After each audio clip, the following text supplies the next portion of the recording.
বিসমিল্লাহির রহমানির রহিম। আসসালামু আলাইকুম। প্রথমেই আমি রামপাল মহাবিদ্যালয়ের এইচএসসি দ্বিতীয় বর্ষের ছাত্রছাত্রীদের রাবেয়াস অনলাইন ক্লাসের পক্ষ থেকে স্বাগতম জানাচ্ছি। আজকে আমি আছি তোমাদের সাথে। আমি রাবেয়া খাতুন, প্রভাষক, ইসলামের ইতিহাস ও সংস্কৃতি বিভাগ, রামপাল মহাবিদ্যালয় থেকে। এখানে স্ক্রিনে আমার ইমেল আইডিটি দেওয়া আছে। সেটি হলো rabia.shiuli@gmail.com। তোমরা যে কোনো সমস্যায়, যে কোনো প্রয়োজনে আমাকে সরাসরি ইমেল করতে পারো। তাছাড়া আমার ক্লাসগুলো যদি তোমরা একসাথে পেতে চাও, তাহলে তোমরা আমার যে ইউটিউব চ্যানেল আছে, যেটার নাম হলো রাবেয়াস অনলাইন ক্লাস, সেটা তোমরা সাবস্ক্রাইব করে রাখতে পারো। তাহলে তোমরা ইজিলি আমার সবগুলো ক্লাস একসাথে তোমরা পেয়ে যাবে। তাছাড়া আমাদের রামপাল মহাবিদ্যালয়ের যে পেজ আছে, সেটা তোমরা জানো। আশা করি তোমরা সবাই সেটাতে জয়েন আছো। তো সেই পেজেও আমাদের ক্লাসগুলো তোমরা রেগুলার যদি ফলো করো তাহলে পেয়ে যাবে। আমি আমার আজকের ক্লাসটি যাদের জন্য তৈরি করেছি, তারা হলো আমাদের রামপাল মহাবিদ্যালয়ের এইচএসসি দ্বিতীয় বর্ষের ছাত্রছাত্রী।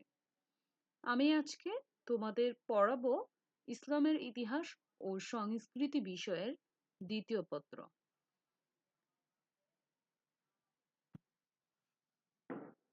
তাহলে চলো আজকে আমরা আমাদের মূল আলোচনায় প্রবেশ করি। আমাদের আজকের আলোচনার বিষয় দ্বিতীয় পত্রের পঞ্চম অধ্যায়। পঞ্চম অধ্যায় থেকে আমি তোমাদের গুরুত্বপূর্ণ কয়েকটি অনুধাবনমূলক প্রশ্ন নিয়ে আজকে আলোচনা করব। তার মধ্যে ৩টি প্রশ্ন আমি এখানে দিয়ে দিয়েছি। সেটা হলো ১ নম্বর, বাঙালি জাতীয়তাবাদী চেতনা বলতে কি বোঝায়? ব্যাখ্যা করো। ২, দ্বিজাতি তত্ত্ব বলতে কি বুঝো? ব্যাখ্যা করো। এবং ৩ নম্বর যে প্রশ্নটা, সেটা হলো রাষ্ট্রভাষা সংগ্রাম পরিষদ বলতে কি বুঝো? ব্যাখ্যা করো। এখন আমি স্টেপে স্টেপে তোমাদের এই ৩টি প্রশ্ন আজকে আলোচনা করব। প্রথমেই আমি যে প্রশ্নটা নিয়ে আলোচনা করব, সেটা হলো বাঙালি জাতীয়তাবাদী চেতনা বলতে কি বোঝায়? দেখো, বাঙালির জাতীয়তাবাদ হলো একটি রাজনৈতিক অভিব্যক্তি, যার মাধ্যমে প্রাচীনকাল থেকে দক্ষিণ এশিয়াতে বসবাসরত বাঙালি জাতি তথা বাংলা ভাষাগত অঞ্চলের অধিবাসীদের বোঝানো হয়েছে। তার মানে কি বুঝলাম যে বাঙালিদের জাতীয়তাবাদ যে জিনিসটা, সেটা মূলত ছিল একটি রাজনৈতিক অভিব্যক্তি, যার মাধ্যমে বোঝানো হতো দক্ষিণ এশিয়ায় বসবাসরত বাঙালি জাতিকে, অথবা তোমার বাংলা ভাষায় কথা বলতো সে সকল অঞ্চলের অধিবাসীদের বোঝানো হতো। বাংলা ভাষাভাষী জনগণের একটা ঐক্যবদ্ধ রাজনৈতিক সচেতনতা বোধ এবং তা স্বাধীনতার সাথে পরিচালিত করার জন্য যা মূল নিয়ামক, সেই নিয়ামক হিসেবে কাজ করেছে। মূলত এটাই বাঙালি জাতীয়তাবাদী চেতনা। এই চেতনায় বশবর্তী হয়েই কিন্তু ১৯৫২ সালে ভাষা আন্দোলন হয়েছিল এবং ১৯৭১ সালে স্বাধীনতার জন্য মুক্তিযুদ্ধ সংগঠিত হয়েছিল। আসলে বাঙালিদের যে জাতীয়তাবাদী চেতনা, সেই চেতনাটা বলতে আসলে কি বোঝায়? দেখো, আহ, এটাই হলো যে তোমার বাঙালি জাতীয়তাবাদটা হলো একটি রাজনৈতিক অভিব্যক্তি, যার মাধ্যমে প্রাচীনকাল থেকে দক্ষিণ এশিয়ায় যে সকল বাঙালি জাতি বসবাস করত এবং যে সকল অঞ্চলগুলোর মানুষ তোমার বাংলা ভাষায় কথা বলতো, সে সকল অঞ্চলের জনগণের মধ্যে একটি রাজনৈতিক ঐক্যবদ্ধতা তোমার কাজ করত, হ্যাঁ? তো ওই রাজনৈতিক ঐক্যবদ্ধতা আম যেটা তোমার পরবর্তী সময়ে স্বাধীনতা অর্জনের জন্য তাদেরকে অনুপ্রাণিত করেছিল। সেই রাজনৈতিক যে চেতনাবোধ, আম সেটা থেকেই মূলত এই বাঙালি জাতীয়তাবাদী চেতনাবোধের সৃষ্টি হয়েছে।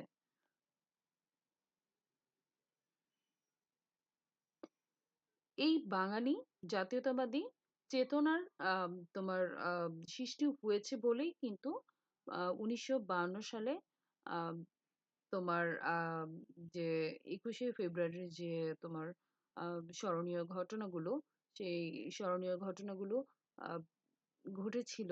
এবং তোমরা জানো যে ১৯৫২ সালের ২১শে ফেব্রুয়ারিতে বাংলা ভাষার জন্য আমাদের যে বাঙালি ছেলেরা ছিল, সেই ছেলেরা তাদের নিজের যে জীবন, সেই জীবন আত্মত্যাগ করেছিল। তো এই যে তাদের এই আত্মত্যাগ করার যে একটা তোমার মানে সিদ্ধান্ত যে তারা এসেছে, তাদেরকে এই যে আম এই মাতৃভাষা যে বাংলা, বাংলাকে রাষ্ট্রভাষা করার জন্য যে তাদের যে প্রচেষ্টাটা ছিল, সেটা মূলত আ হয়েছিল, সেই প্রচেষ্টাটা সৃষ্টি হয়েছিল মূলত তাদের যে একটা বাঙালি চেতনাবোধ, সেই চেতনাবোধের কারণেই কিন্তু সেটা সৃষ্টি হয়েছিল। যে কারণে বলা হয়ে থাকে যে তোমার ২১শে ফেব্রুয়ারির ১৯৫২ সালের যে ঘটনাটা ঘটেছিল, অর্থাৎ মাতৃভাষা বাংলাকে রাষ্ট্রভাষা হিসেবে প্রতিষ্ঠা করার জন্য প্রাণ দিয়েছেন সালাম, জাব্বার, রফিক, শফিউর সহ আরো অনেকে। এই যে তাদের যে আত্মত্যাগ, সেই আত্মত্যাগ করার যে সাহসটা, বা এই মাতৃভাষার জন্য যে আন্দোলন করা বা মিছিলে অংশগ্রহণ করা, সেই আ আ মানে অংশগ্রহণের যে তোমার একটা চেতনাবোধ, আ কেন তাদের মধ্যে এই চেতনাটা সৃষ্টি হয়েছিল?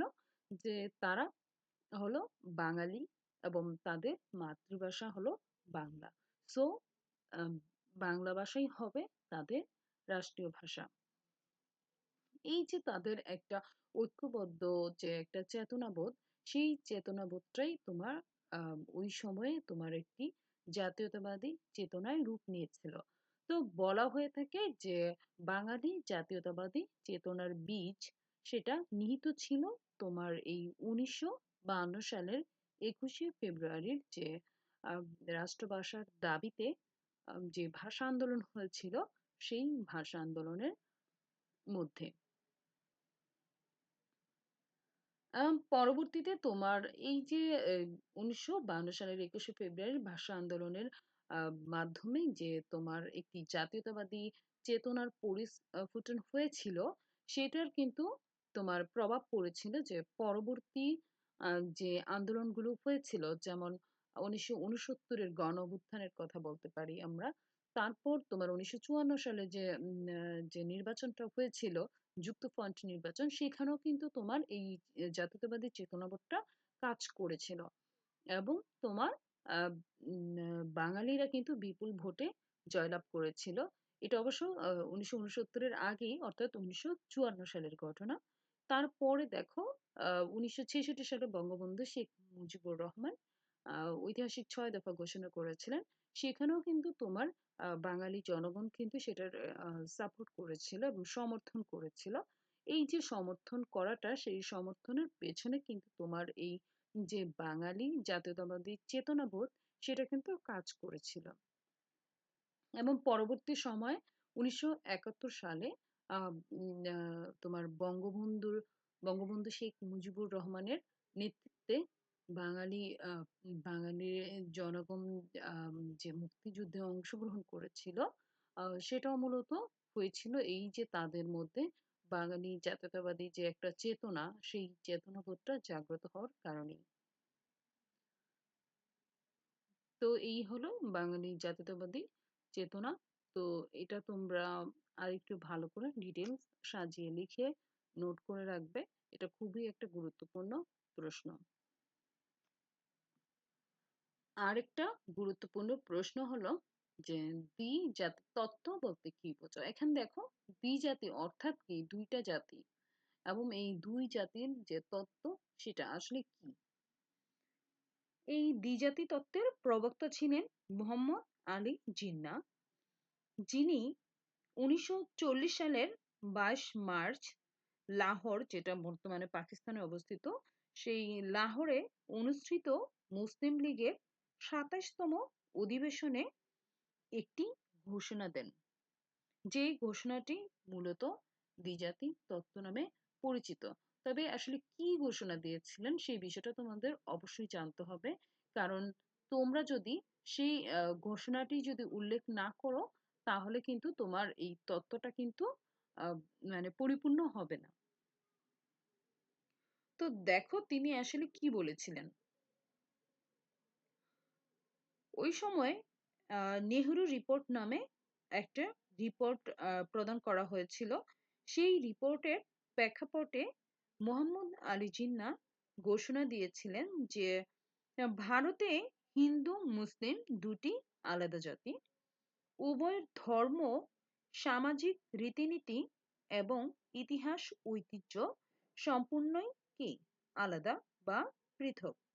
তাই মুসলমানদের জন্য স্বতন্ত্র মানে আলাদা একটি রাষ্ট্র গঠন অপরিহার্য বলে তিনি প্রস্তাব দিয়েছিলেন। মূলত এটি ইতিহাসে দ্বিজাতি তত্ত্ব নামে পরিচিত। তাহলে এক কথায় যদি আমরা বলি যে দ্বিজাতি তত্ত্ব বলতে কি বুঝো? দ্বিজাতি তত্ত্বের প্রবক্তা ছিলেন মোহাম্মদ আলী জিন্নাহ। এটি তিনি ঘোষণা করেছিলেন কত সালে? 22শে মার্চ 1940 সালে লাহোরের তোমার যে মুসলিম লীগের 27তম অধিবেশন হয়েছিলেন, সেই অধিবেশনে তিনি একটি ঘোষণা দিয়েছিলেন। যে ঘোষণাটি দিয়েছিলেন নেহেরু রিপোর্টের বা প্রতিবেদনের উপর ভিত্তি করে। তিনি আসলে বুঝাতে চেয়েছিলেন যে তখন তো তোমরা জানো যে 1947 সালের আগে কিন্তু ভারত, পাকিস্তান, বাংলাদেশ এগুলো কিন্তু সম্পূর্ণ কিন্তু তোমার একটা আহ, মানে যেটাকে বলা হয় ভারত উপমহাদেশ। এই ভারত উপমহাদেশের অংশ ছিল তোমার বর্তমান পাকিস্তান, বর্তমান বাংলাদেশ এবং বর্তমান ভারত। তো তখন এই তিনটি রাষ্ট্রই কিন্তু একসাথে ছিল এবং এটা ভারত উপমহাদেশ নামেই কিন্তু পরিচিত ছিল।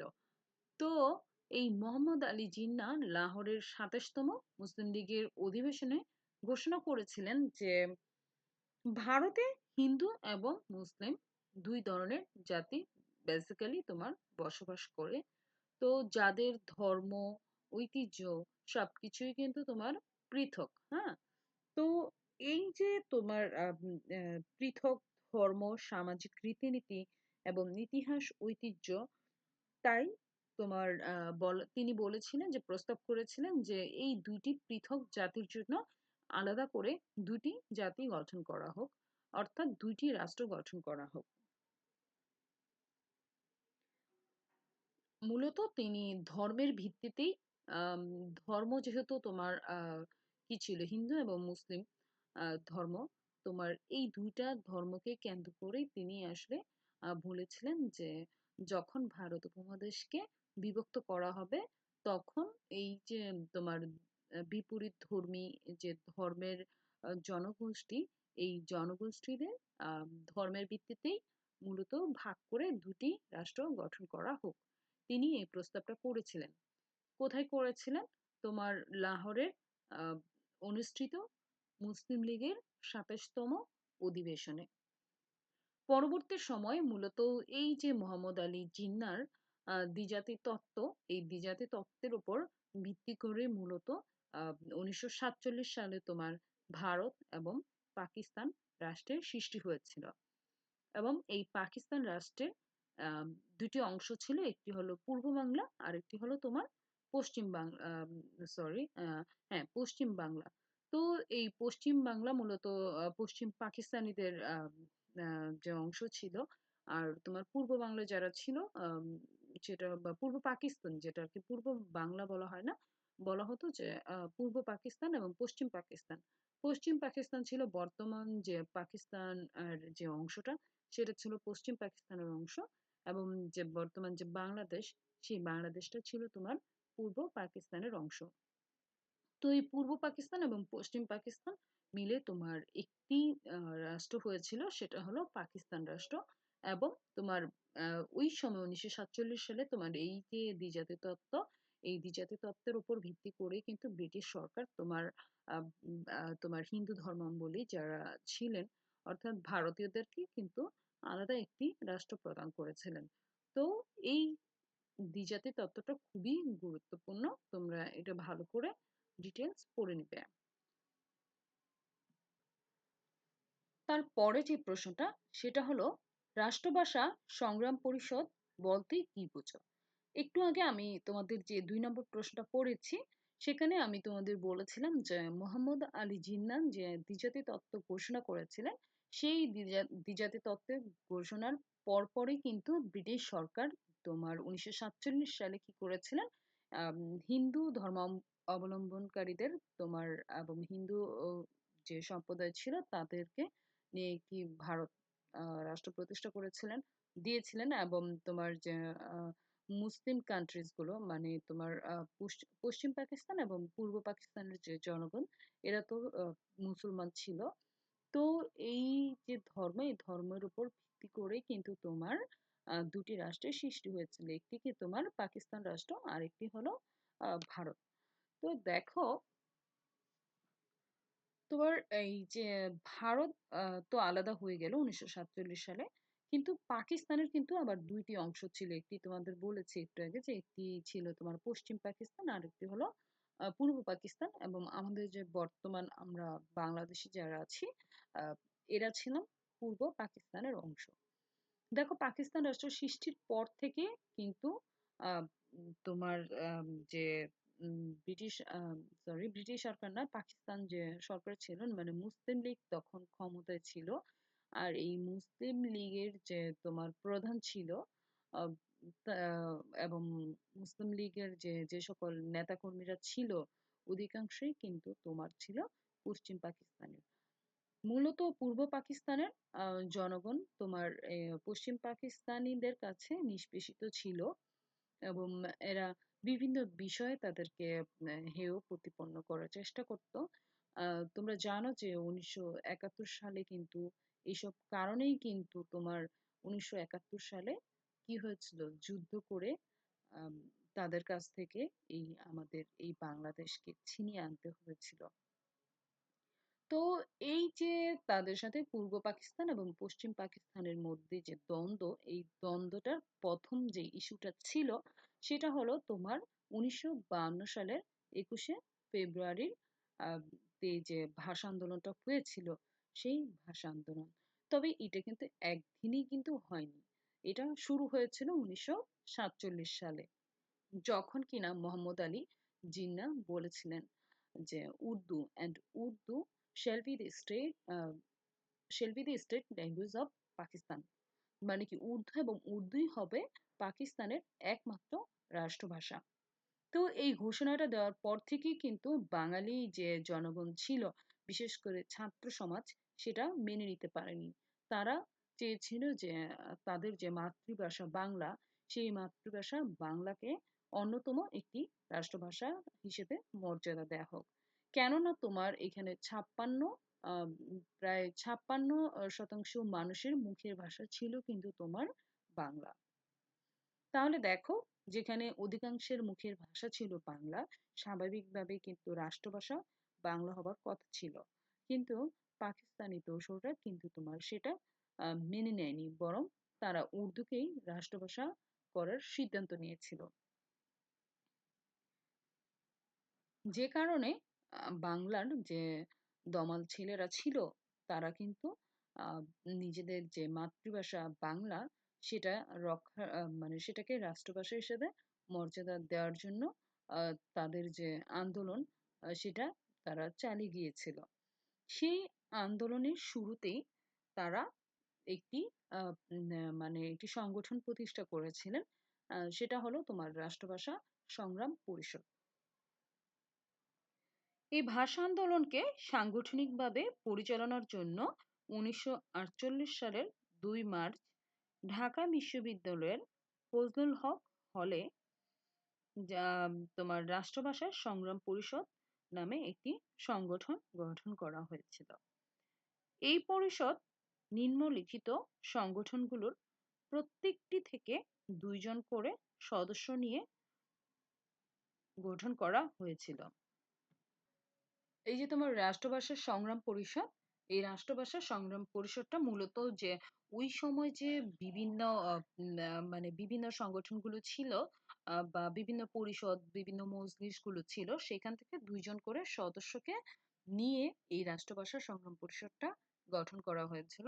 যেমন তোমার তমুদ্দুন মজলিস, গণতান্ত্রিক যুবলীগ, গণ আজাদি লীগ, সলিমুল্লাহ মুসলিম আহ, হলের তোমার তারপর ফজলুল হক হল সহ অন্যান্য ছাত্রাবাস এবং পূর্ব পাকিস্তান মুসলিম ছাত্রলীগ থেকে মূলত তোমার 2 জন করে সদস্য নিয়ে এই তোমার রাষ্ট্রভাষা সংগ্রাম পরিষদের সদস্য করা হয়েছিল। এই সংগ্রাম পরিষদের আহ্বায়ক করা হয়েছিলেন শামসুল আলমকে। পরবর্তীকালে 1952 সালে 30শে জানুয়ারি মাওলানা আব্দুল হামিদ খান ভাসানীকে সভাপতি করে এর নাম পরিবর্তন করে রাখা হয়েছিল সর্বদলীয় কেন্দ্রীয় রাষ্ট্রভাষা সংগ্রাম পরিষদ। এবং এই সংগঠনই তোমার ভাষা আন্দোলনকে পরিপূর্ণ রূপ দিয়েছিলেন, এবং এই সংগঠনই তোমার ভাষা আন্দোলনকে এগিয়ে নিয়ে গিয়েছিলেন। তাই এই রাষ্ট্রভাষা সংগ্রাম পরিষদটি খুবই গুরুত্বপূর্ণ একটি পরিষদ, যেটা তোমার ভাষা আন্দোলনকে বাস্তবায়ন করেছিলেন।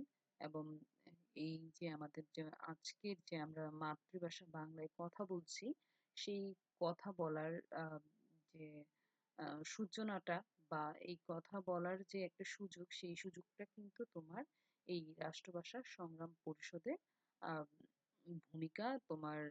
ভূমিকা কিন্তু অনস্বীকার্য। কেননা তোমার এই রাষ্ট্রভাষা সংগ্রাম পরিষদের সদস্যরাই কিন্তু মূলত 1952 সালের 21শে ফেব্রুয়ারির যে মিছিলটা হয়েছিল, সেই মিছিল এবং পরবর্তীকালে এবং এর পূর্বের যে আন্দোলনগুলো হয়েছিল, সেগুলো পরিচালনা করেছেন। তো আজকে এই পর্যন্তই। পরবর্তী ক্লাসে হাজির হব অন্য কোনো টপিক নিয়ে। তবে পঞ্চম অধ্যায়ে অনেকগুলো টপিক বাকি আছে, সেই টপিকগুলো আমি আলোচনা করার চেষ্টা করব। তো তোমরা সবাই সুস্থ থাকো, নিরাপদে থাকো। সবাইকে নতুন বছরের শুভেচ্ছা। ভালো থাকো। আল্লাহ হাফেজ।